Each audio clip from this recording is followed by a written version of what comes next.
नमस्कार दोस्तों, आज मैं फिर से हाजिर हुई हूँ रामायण के एक रहस्यमय वीडियो लेके। हाँ जी, रामायण के 15 रहस्य ऐसे हैं जिसे टीवी सीरियल पे दिखाया नहीं गया। तो वो 15 रहस्य क्या है जानते हैं इस छोटे से वीडियो में।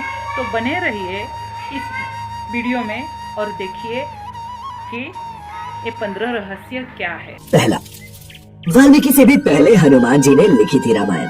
मित्रों, जैसा कि हम सभी जानते हैं कि वाल्मीकि ने रामायण धर्म ग्रंथ की रचना की थी, लेकिन आपको जानकर हैरानी होगी कि वाल्मीकि जी से पहले ही प्रभु श्री राम के अनन्य भक्त हनुमान जी ने राम कथा की रचना अपने नाखूनों से एक शिला पर की थी। इस बात का पता जब वाल्मीकि को चला तो उन्होंने उस शिला यानी कि पत्थर को जाकर देखा और उस पर हनुमान जी द्वारा राम कथा का वर्णन देख वो हैरान रह गए।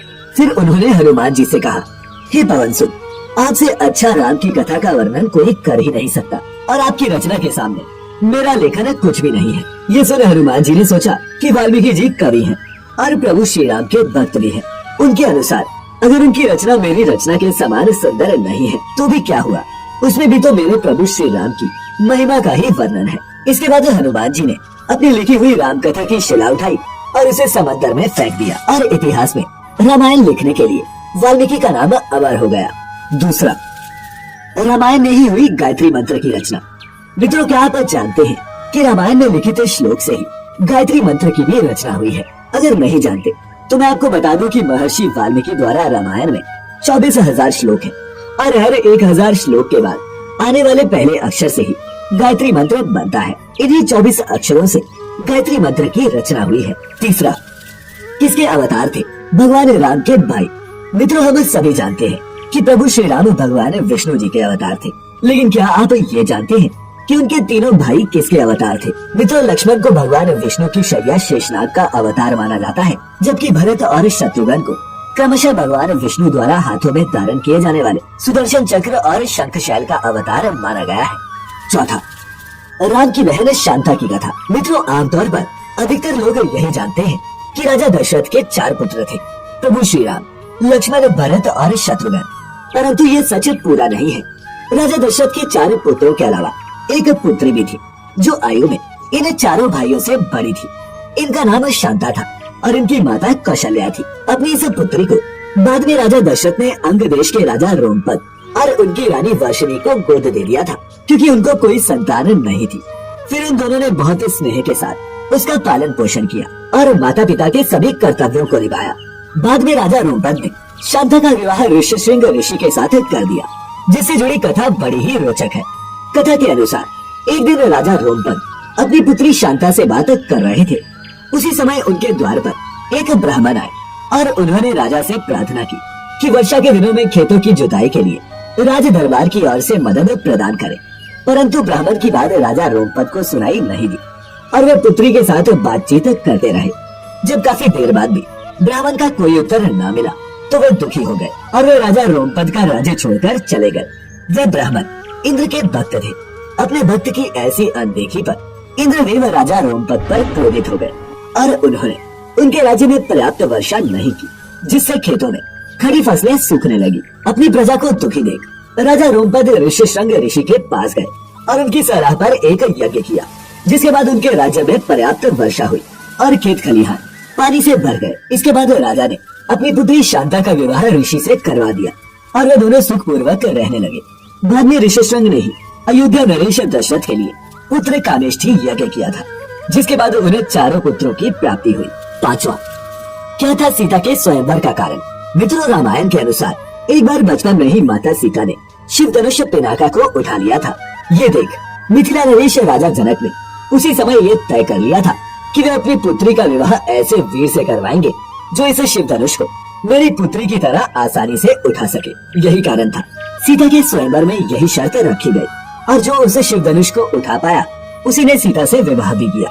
और जैसा कि आप सभी जानते हैं कि भगवान राम ने उस शिव धनुष को उठाकर माता सीता से विवाह किया था। छठा, रावण भी पहुंचा था सीता के स्वयंवर में। मित्रों, आपको बता दूं कि उस समय के कई राजा सीता के स्वयंवर में भाग लेने जनकपुर पहुंचे थे, जिसमें रावण भी मौजूद था। ऐसा माना जाता है कि मंदोदरी के रोकने के बावजूद लंका नरेश रावण सीता के स्वयंवर में पहुंचा था, परंतु उस समय के सबसे शक्तिशाली योद्धा के रूप में जाने जाने वाले रावण भी अन्य राजाओं की तरह शिव धनुष पर प्रत्यंचा चढ़ाने में असफल रहे थे।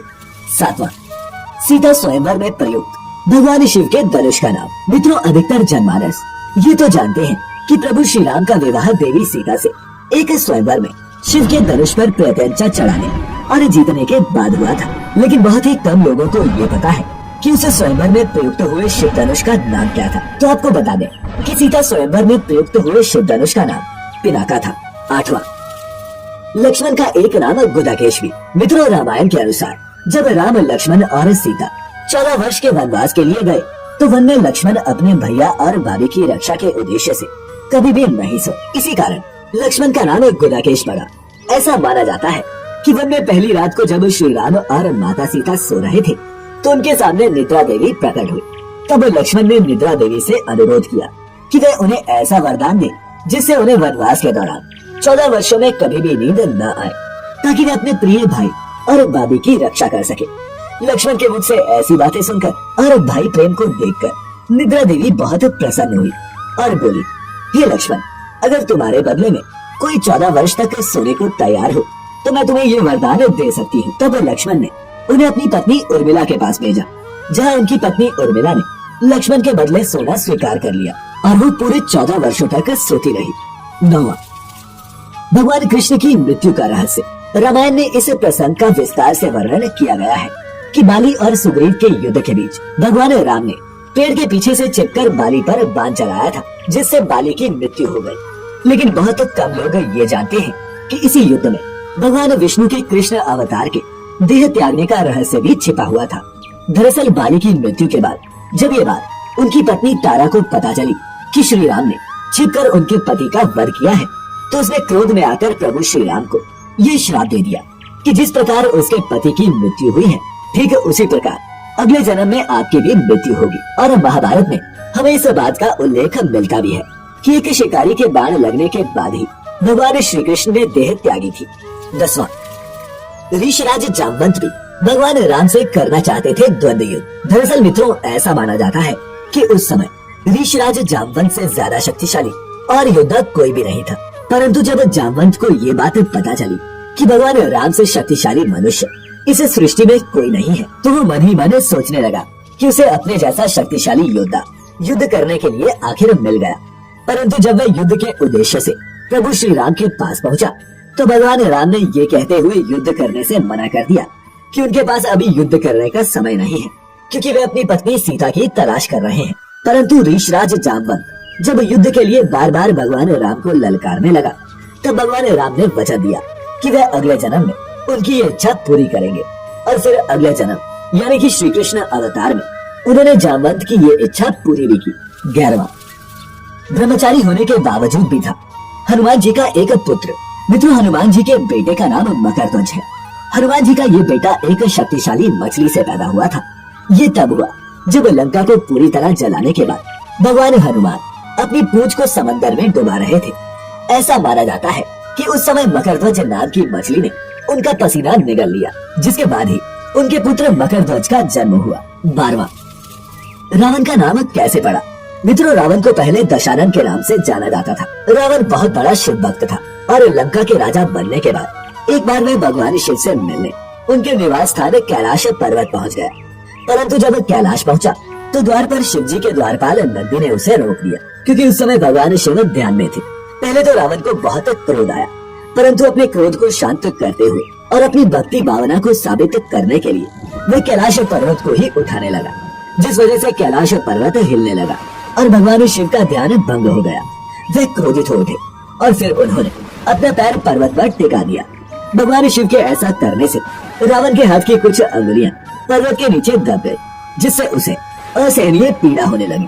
परंतु अपने आराध्य देव भगवान शिव को प्रसन्न करने के लिए इस अवस्था में भी उसने तांडव मंत्र का उच्चारण जोर जोर से किया। ये देख भगवान शिव हैरान रह गए और सोचने लगे कि इतने कष्ट में होते हुए भी मुझे शांत करने के लिए कोई साधारण मनुष्य तांडव कैसे कर सकता है। फिर वह दशानन के पास आए और उसकी भक्ति देखकर उन्होंने ही दशानन को रावण नाम दिया, जिसका अर्थ होता है ऐसा व्यक्ति जिसकी दहाड़ तेज हो। 13वां, रावण ने की थी भगवान राम की मदद। मित्रों, ये तो हम सभी जानते हैं कि रावण ने माता सीता का अपहरण किया था, जिसके बाद भगवान राम ने उसका वध किया। लेकिन क्या आप जानते हैं कि एक बार प्रभु श्री राम को भी रावण की सहायता की आवश्यकता पड़ी थी। दरअसल जब प्रभु श्री राम अपनी वानर सेना के साथ लंका पर चढ़ाई करने रामेश्वर के तट पर पहुँचे तो उन्होंने समुद्र पर पुल का निर्माण करवाया। लेकिन पुल का निर्माण शुरू करने के लिए श्री राम को भगवान शिव का आशीर्वाद चाहिए था, जिसके लिए उन्हें यज्ञ करना पड़ा। लेकिन जब भगवान राम को पता चला कि इस यज्ञ को सिर्फ एक ब्राह्मण या फिर कोई ज्ञानी पुरुष ही करा सकता है, तो वह सोच में पड़ गए। फिर सुग्रीव की सलाह पर उन्होंने उस यज्ञ को कराने के लिए रावण को निमंत्रण भेजा। चूँकि रावण भगवान शिव का परम भक्त था, इसीलिए उसने श्री राम का यह निमंत्रण स्वीकार कर लिया और यज्ञ करवाया भी।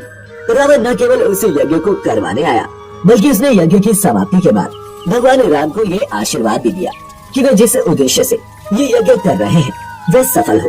जबकि वह भली भांति जानता था कि श्री राम इस पुल का निर्माण उसी से युद्ध करने के लिए कर रहे हैं। 14वां, देवराज इंद्र के कारण कुंभकर्ण को सोने का वरदान प्राप्त हुआ। मित्रों, कुंभकर्ण रावण का छोटा भाई था जो दिखने में बहुत ही भयानक था। रामायण में इस बात का जिक्र मिलता है कि कुंभकर्ण 6 महीने सोता रहता था। लेकिन क्या आप जानते हैं कि वे 6 महीनों तक किस कारण सोता था? रामायण में वर्णित कथा के अनुसार एक बार कुंभकर्ण की तपस्या से प्रसन्न होकर ब्रह्मा जी उसके सामने प्रकट हुए और उन्होंने उसे वरदान मांगने को कहा। उधर देवराज इंद्र को इस बात से डर लगने लगा कि कहीं कुंभकर्ण वरदान में इंद्रासन न मांग ले। अतः उन्होंने देवी सरस्वती से अनुरोध किया कि वे कुंभकर्ण की जीवा पर बैठ जाए, जिससे वह इंद्रासन के बदले निद्रासन मांग ले। इसके बाद जैसे ही कुंभकर्ण ने वरदान मांगने के लिए अपना मुख खोला, सरस्वती देवी उनकी जीवा पर जाकर बैठ गई और वह ब्रह्मा जी से इंद्रासन की जगह निद्रासन मांग बैठा। और इस प्रकार ब्रह्मा जी ने कुंभकर्ण को निद्रासन का वरदान दे दिया। 15वां, पंचमुखी हनुमान। मित्रों, लंका युद्ध के दौरान रावण का भाई अहिरावण राम और लक्ष्मण का अपहरण कर उन्हें पाताल लोक ले गया था। फिर उनको खोजते हुए हनुमान जी भी पाताल लोक जा पहुँचे। लेकिन द्वार पर उनको अपने ही पुत्र मकरध्वज से युद्ध करना पड़ा, जो उस समय पाताल लोक के द्वार पर पहरा दे रहा था। अपने पुत्र को हराने के बाद जब हनुमान जी पाताल लोक पहुँचे तो उन्हें पता चला कि अहिरावण की जान 5 दिशाओं में रखी हुई दीपों में बसती है और इसका वध करने के लिए इन 5 दियों को एक साथ बुझाना जरूरी है। और इसी समय हनुमान जी ने अपना पंचमुखी रूप धारण किया, जिसमें से एक सिर वराह का, एक नरसिंह का, एक गरुड़ का, एक हागर का और एक हनुमान जी का खुद का था। इस पंचमुखी हनुमान से हनुमान जी ने एक साथ 5 दीपों को बुझा दिया और फिर वहाँ से भगवान राम और लक्ष्मण जी की जान बचाई। तो मित्रों, क्या इस वीडियो को देखने से पहले आप रामायण के इन रहस्यों के बारे में जानते थे? तो दोस्तों, बताइए कमेंट में कि ये 15 रहस्य आपको पहले से पता था या नहीं। अगर पता था तो भी कमेंट कीजिए, नहीं पता था तो भी कमेंट कीजिए। क्या रामायण में इसके बारे में जानकारी दिया था कि नहीं, ये भी बताइए। मिलते हैं अगले वीडियो में, तब तक के लिए बाय बाय। जय श्री राम।